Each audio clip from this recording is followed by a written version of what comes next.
আসসালামু আলাইকুম রহমতুল্লাহ। প্রিয় শিক্ষার্থীরা, দেখো, তাপগতিবিদ্যা অধ্যায়ের আমরা আজকে যে টপিকগুলো পড়বো সেটা হচ্ছে তাপীয় সমতা এবং তাপগতিবিদ্যার শূন্যতম সূত্র। আশা করি যে তোমরা এটার সুন্দর একটা লেকচার নোট করবা। তোমরা সে প্রস্তুতি নিয়ে একদমই শুরু করে দাও। তোমাদের সবাইকে শুভেচ্ছা জানাচ্ছি ন্যানো কেয়ার ফিজিক্স চ্যানেলের পক্ষ থেকে। আমি আতিক আলী স্যার। দেখো, আজকে আমাদের দুটি টপিকের উপরে শিখবো আমরা তাপীয় সমতা এবং তাপগতিবিদ্যার শূন্যতম সূত্র। প্রথমে যদি বলি যে তাপীয় সমতা, এই তাপীয় সমতার আগে তুমি পদার্থবিজ্ঞান প্রথম পত্রে নিউটনীয় বলবিদ্যা এবং ভেক্টর অধ্যায়তে কিছু বিষয়ে পড়েছ, সমতা সম্পর্কে ধারণা থাকার কথা। তো বলের সমতা বা বলের লব্ধি যদি শূন্য হয় তখনই কিন্তু আমরা বলবো বলের সমতা। ধরো, একটা বস্তু এভাবে যদি ঝুলন্ত অবস্থায় থাকে, সুতা দিয়ে বেঁধে ঝুলিয়ে দিয়েছো, বস্তুটির নিচের দিকে ওজন বল যত আর উপরের দিকে সুতার টান বল ঠিক তত, তাহলে পরে এখানে একটা বলের সমতা কাজ করছে। আবার তুমি যদি বলো যে ভেক্টর অধ্যায়তে তুমি যদি বলো যে এরকম একটা বিন্দুর উপর এই বরাবর বল প্রয়োগ করেছো, ধরো 10 নিউটন, তার সঙ্গে 120 ডিগ্রি কোণে বল প্রয়োগ করেছো 10 নিউটন, ঠিক ওইখানে আরও 120 ডিগ্রি কোণে আরেকটা বল হচ্ছে 10 নিউটন। তাহলে তিনটা বল যদি এরকম 10 নিউটন মানে সমান মানের 120 ডিগ্রি কোণে ক্রিয়া করছে, এখানে 120, এখানে 120 ডিগ্রি, এখানেও 120 ডিগ্রি, তাহলে এই তিনটা বলের লব্ধি হবে 0। ঠিক আছে, এখানে টোটাল সামেশন অফ এই 3 ফোর্স হবে 0। তাহলে এটা কিন্তু বলের সমতা বলতে পারো। হ্যাঁ, বলের লব্ধি 0 হয়েছে মানে এই বিন্দুটি সাম্যাবস্থায় আছে। তাহলে এটা একটা ইকুইলিব্রিয়ামের উদাহরণ। তেমনি এটা কিন্তু আমরা খুবই সহজেই বুঝি যে এইখানে যদি তুমি একটা দণ্ড দাও, এখানে যদি একটা দণ্ড বা কোনো একটা বস্তু রেখেছো, ধরো ঠিক এই বস্তুর মিডিল বরাবর এদিকে তুমি ধরো একটা বল দিচ্ছ এফ, তার বিপরীত দিকে সমান মানের বল দিচ্ছ এফ। হতে পারে যে এফ এর মান দিয়ে তুমি হিসাব করতে পারো যে এফ এর মান ধরলাম 50 নিউটন, এফ এর মানও ধরলাম 50 নিউটন। তাহলে দুই বলের যোগফল কত হবে?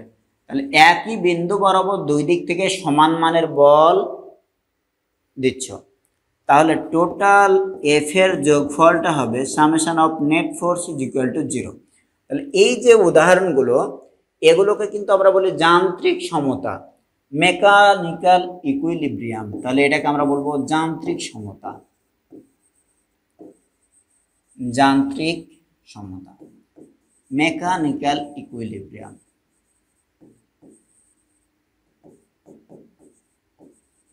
মেকানিক্যাল ইকুইলিব্রিয়াম, ওকে। কিন্তু তাপীয় সমতা কিরকম? তাপীয় সমতা, তাহলে তাপগতিবিদ্যা এই অধ্যায়তে একটা জিনিস আমরা শিখব, সিস্টেম। সিস্টেম হচ্ছে যে অংশটুকুর মধ্যে তাপগতীয় চলরাশি, ধরো চাপ, আয়তন, তাপমাত্রা, এগুলো নিয়ে স্টাডি করা হবে, বা অভ্যন্তরীণ শক্তি, এই অংশটুকুকে বলবো আমরা সিস্টেম। আর সিস্টেমের বাইরের যে অংশের সঙ্গে সিস্টেম তাপ আদান প্রদান করে সেই অংশটুকুকে বলবো আমরা সারাউন্ডিং। এমন হতে পারে যে তুমি একটা প্রেসার কুকার, এটাকে সিস্টেম বলেছো, তো সিস্টেম ওই প্রেসার কুকার বা একটা রান্নার হাঁড়ি, ধরো তাপ যখন এক্সিট করছে তখন আশপাশের কোন অংশটুকু ওই তাপটা গ্রহণ করছে। যদি বলো রান্নাঘরটুকু, তাহলে পুরো রান্নাঘরটুকু সারাউন্ডিং। তুমি যদি বলো যে পুরো বাড়িটুকু কি পরিমাণ তাপ ওখান থেকে পাচ্ছে, একটা বদ্ধ, সব দিক বদ্ধ করে দিয়েছি, তাহলে পুরো বাড়িটুকুই সারাউন্ডিং। তাহলে সিস্টেমের চারপাশের যে অংশের সঙ্গে তাপের আদান প্রদান আমরা হিসাব করব সেটা সারাউন্ডিং। তো এখানে তাপীয় সমতা বলতে বুঝবো যে সিস্টেম এবং সিস্টেমের চারপাশের সারাউন্ডিং, অর্থাৎ পরিবেশ যাকে বলবো।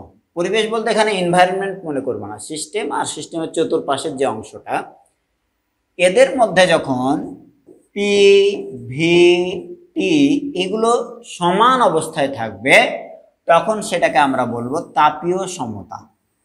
এইগুলো যদি সেম থাকে তাহলে সিস্টেম আর সারাউন্ডিং এর মধ্যে কোনো তাপ শক্তির আদান প্রদান হবে না। তাহলে কোনো তাপ শক্তির আদান প্রদান যখন হবে না, তখন তাকে বলবো আমরা থার্মাল ইকুইলিব্রিয়াম। তখন তাকে বলবো থার্মাল ইকুইলিব্রিয়াম। অর্থাৎ এটাই হলো তাপীয় সমতা। মাথায় থাকবে। তাহলে এটাকে আমরা বলবো তাপীয় সমতা। তাহলে এই দুই ধরনের সমতার ব্যাপারে তোমারে বলা হইল। এরপরে আমরা তাহলে তাপগতিবিদ্যার শূন্যতম সূত্র এই তাপীয় সমতার সঙ্গে কিভাবে রিলেটেড আমরা সেটা একটু দেখব। তো দেখি তাপগতিবিদ্যার শূন্যতম সূত্র কিভাবে এটার সঙ্গে রিলেটেড।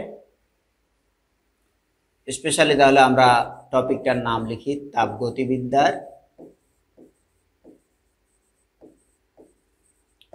শূন্যতম সূত্র।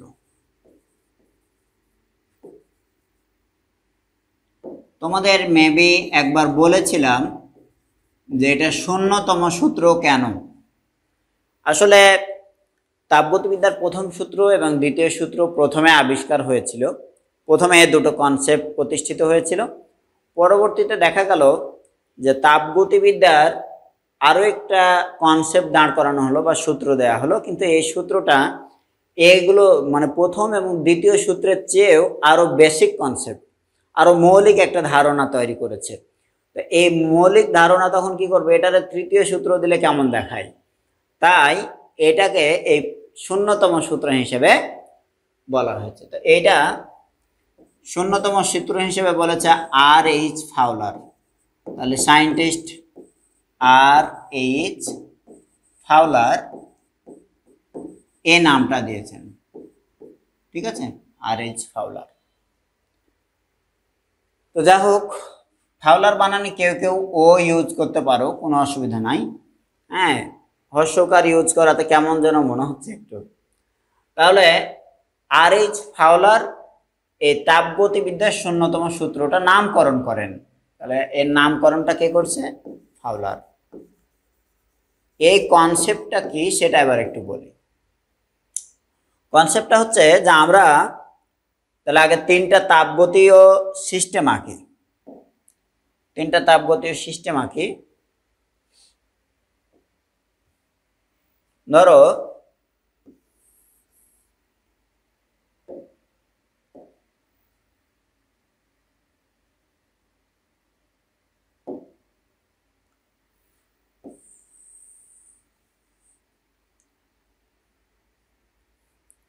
এই অংশে তিনটা সিস্টেম বসিয়ে দেব আমরা। হ্যাঁ,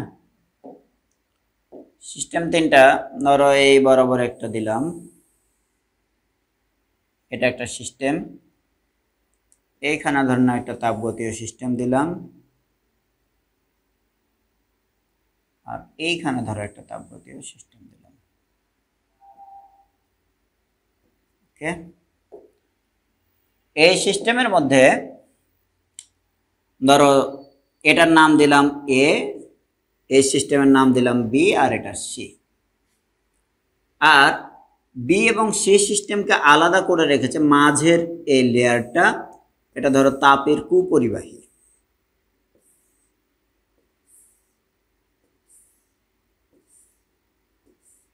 কনসেপ্টটা খুবই ছোট, একটু মনোযোগ দিয়ে দেখলে দেখবা যে এর মধ্যে আর কোনো অস্পষ্টতা থাকবে না এবং কখনোই এটা নিয়ে খুব বেশি আর স্টাডি করা লাগবে না। তাহলে বি আর সি এই সিস্টেম দুটো এই মাঝের যে এরিয়াটা দেখছো এটা দিয়ে একদমই পার্টিশন দিয়ে দিয়েছি, অর্থাৎ আলাদা করে দিয়েছি। এটাকে আমরা বলবো তাপ কুপরিবাহী। তাহলে একটা তাপ কুপরিবাহী লেয়ার দিয়েছি। তাপ কুপরিবাহী দ্যাট মিনস হিট ইনসুলেটর। এর মধ্যে দিয়ে হিট যেতেও পারে না, আসতেও পারে না। হিট ইনসুলেটর কেমন? তাহলে এই বাউন্ডারিটুকু হিট ইনসুলেটর। আর বি আর এর মধ্যে যেটুকু দেখছো এটা কিন্তু তাপ যাতায়াত করতে পারে। সি আর এর মধ্যে যেটা দেখছো এটাতেও তাপ যাতায়াত করতে পারে। তাহলে এই লেয়ারটা দিয়ে ধরো তাপ যাতায়াত করতে পারে। তাহলে এটা তাপ কুপরিবাহী হলেও এখানে তাহলে যে লেয়ারটা দিয়েছে এটা হচ্ছে তাপ সুপরিবাহী, তাহলে এটা হিট কন্ডাক্টর, এটা তাপ সুপরিবাহী এই লেয়ারটুকু। ঠিক আছে, এটা নাও একটা জিনিস দেখো, যদি কোনো কারণে এই সি এর আর এর তাপমাত্রার পার্থক্য থাকে তাহলে সি থেকে এর দিকে তাপ শক্তি প্রবাহিত হবে। আসলে তাহলে তাপ শক্তির যে প্রবাহ হিট ফ্লো, এই হিট ফ্লো জিনিসটা ডিপেন্ড করবে কার উপরে? Heat flow depends on temperature difference.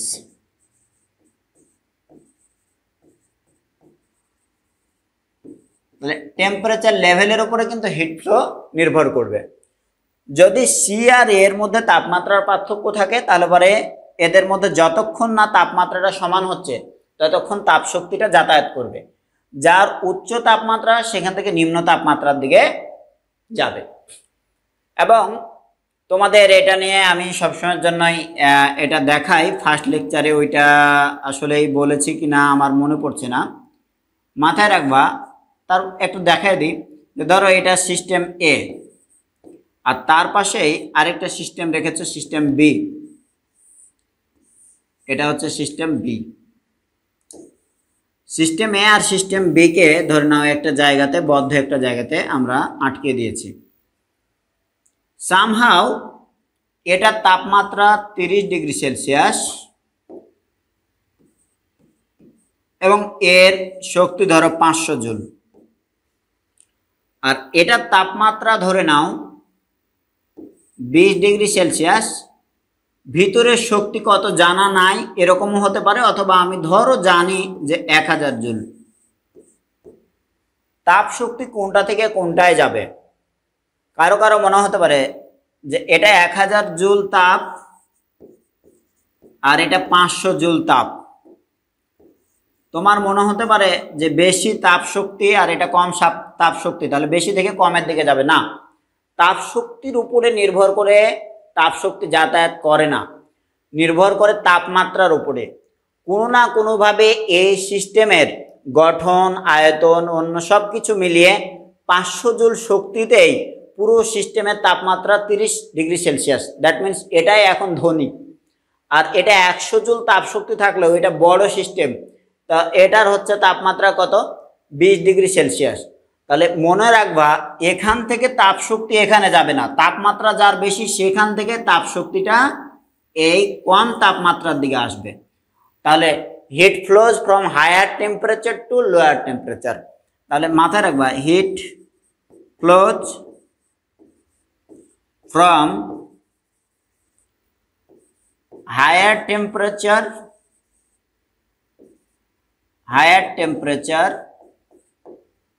Two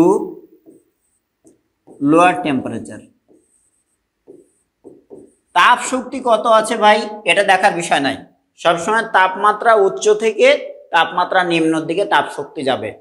এটা আরো অনেক বিষয় দিয়ে ব্যাখ্যা করা যেতে পারে, অনেক বিষয় দিয়ে ব্যাখ্যা করার কোনো দরকার নাই, তুমি এটা মাথায় রাখবা। আর যদি এটা মাথায় রাখতে খুব অসুবিধা হয় তাহলে তোমাদের আরো একটা ছোট্ট বিষয় বলে রাখি। ধরো কখনো কখনো যদি নদীর পাড়ে গিয়ে চা খেতে বসো অথবা লেকের ধারে বসে তুমি চা খাচ্ছ, তোমার চায়ের পরিমাণ খুব অল্প, তাহলে একটা কাপে এই একটা মগে চায়ের পরিমাণ তো খুব অল্প থাকে, তাহলে একটা মাগে যদি চায়ের পরিমাণ খুব অল্প কিন্তু খুব গরম, বুঝতে পারছো? গরম। আর পাশে ধরে নাও বিশাল বড় পানির জলরাশি, এখন ওই পানির জলরাশির তুলনায় মগের কথা যদি বলো তাহলে তাপ শক্তি কম কিন্তু এটার তাপমাত্রা বেশি। সো তাপ শক্তি এদিক থেকে এদিকে আসবে, মাথায় থাকে জানো যে হিটটা মগ থেকে, চায়ের কাপ থেকে এই তোমার ধরে নাও সুইমিং পুলের দিকে যাবে, ওইখান থেকে ধরে নাও এই যে তোমার নদীর পাড়ে তুমি বসে আছো, নদীতে এত পানি, ওইখানকার পানির হিট এনার্জি অবশ্যই বেশি এনার্জি হবে, ইন্টারনাল এনার্জি, কিন্তু ওইখান থেকে তোমার এসে চায়ের কাপ আরো গরম করবে এরকম হবে না। চায়ের কাপের তাপমাত্রা কম, তাই বেশি, তাই এখান থেকে হিট এনার্জি ওই নদীতে যাবে। মাথায় থাকবে? ওকে। তা আমরা এটা মোটামুটি টেম্পারেচার অনুযায়ী তাপশক্তির ফ্লো যেটা, সেটার ব্যাপারে একটা ধারণা নিলাম। তাহলে সি আর এর যদি টেম্পারেচারের ডিফারেন্স থাকে তাহলে অবশ্যই যতক্ষণ না তাপমাত্রা সমান হবে ততক্ষণ একটা থেকে আরেকটার দিকে তাপ লেনদেন করবে। এ দুটো যেমন এটা 30 ডিগ্রি, এটা 20 ডিগ্রি, যদি দুটোরে গড় করো তাহলে 25 ডিগ্রি সেলসিয়াস। দেখা হলো যে দুটো যদি 25 ডিগ্রি সেলসিয়াসে হয়তো চলে আসলো, তখন আর তাপ লেনদেন করবে না। তুমি কিন্তু এটাও বলতে পারো না যে গড় করলে কি মিলে যাবে, না। এটা তোমার ক্যালোরিমিটারের মূলনীতি অনুযায়ী একটার তাপ শক্তি যতটুকু ছাড়বে আরেকটার তাপ শক্তি ততটুকু গ্রহণ করবে। এটা নির্ভর করবে তাদের ভর, আদার্স প্রপার্টিজ মানে আপেক্ষিক তাপ, এগুলোর উপরে অনেক বিষয় আছে। তাই এটা আবার কোনদিন গড় চিন্তা করবা না যে দুটোর গড় করলে 25 হবে, তাহলে 25 হবে সাম্যাবস্থা। 25 সাম্যাবস্থা নাও হতে পারে। কেমন? যে কোনোভাবে এ দুটোর যখন সমান সমান তাপ হয়ে যাবে, তাপমাত্রা, তখন আর তাপ শক্তির লেনদেন করবে না। তা আমরা সিস্টেম সি আর সিস্টেম এ ধরো তাপমাত্রার ডিফারেন্স আছে, সিস্টেম বি আর সিস্টেম এ তাপমাত্রার ডিফারেন্স আছে। এই তাপমাত্রা ডিফারেন্সের কারণে ধরে নাও যে একটা আরেকটাকে তাপ শক্তি দিচ্ছে।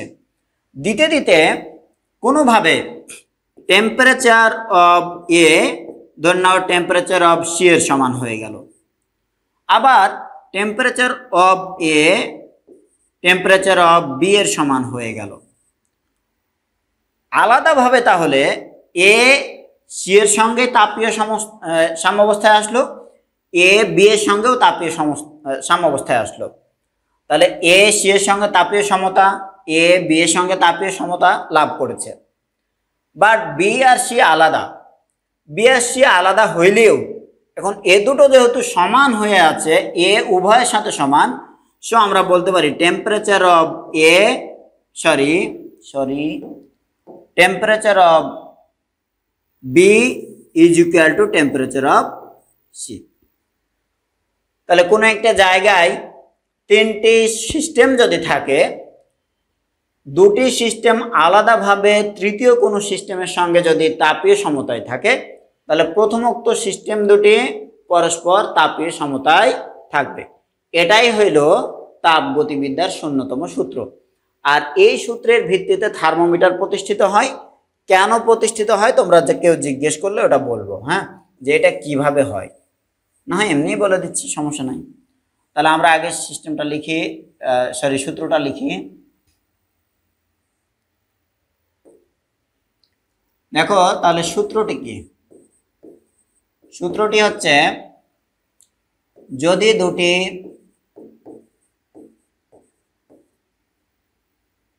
সিস্টেম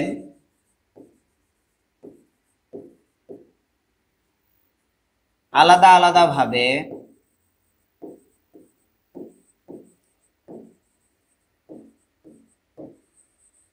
আলাদাভাবে তৃতীয় কোনো সিস্টেমের সাথে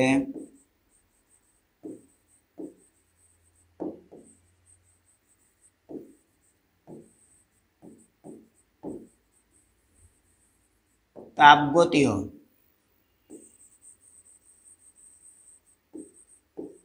সমতায় থাকে, তাহলে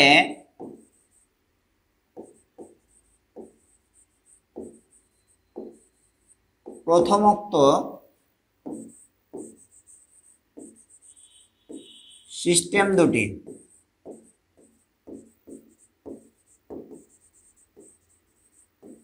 পরস্পরের সাথে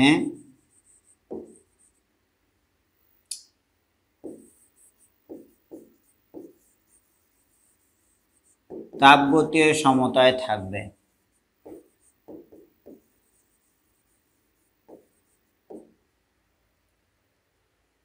এ হচ্ছে কথা।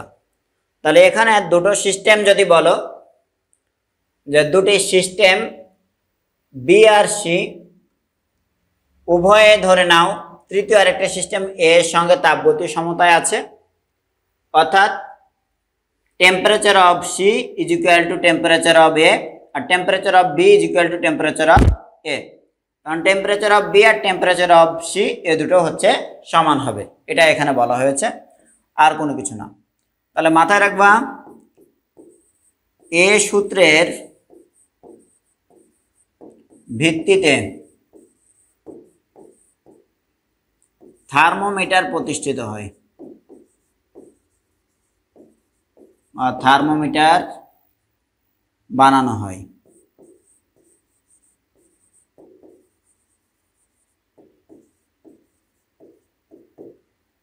ব্যাপারটা কিরকম, যে ধরো এই পেনটাকে যদি বলি যে একটা পারদ থার্মোমিটার, এটা ধরো ক্লিনিক্যাল থার্মোমিটার, তাহলে এই ক্লিনিক্যাল থার্মোমিটার কিন্তু বিভিন্ন তাপমাত্রায় কোনো একটা বস্তুর সংস্পর্শে এসে বিভিন্ন তাপমাত্রায় কিন্তু এই ক্যালিব্রেশন করা হয়, মানে দাগগুলো অঙ্কন করা হয়।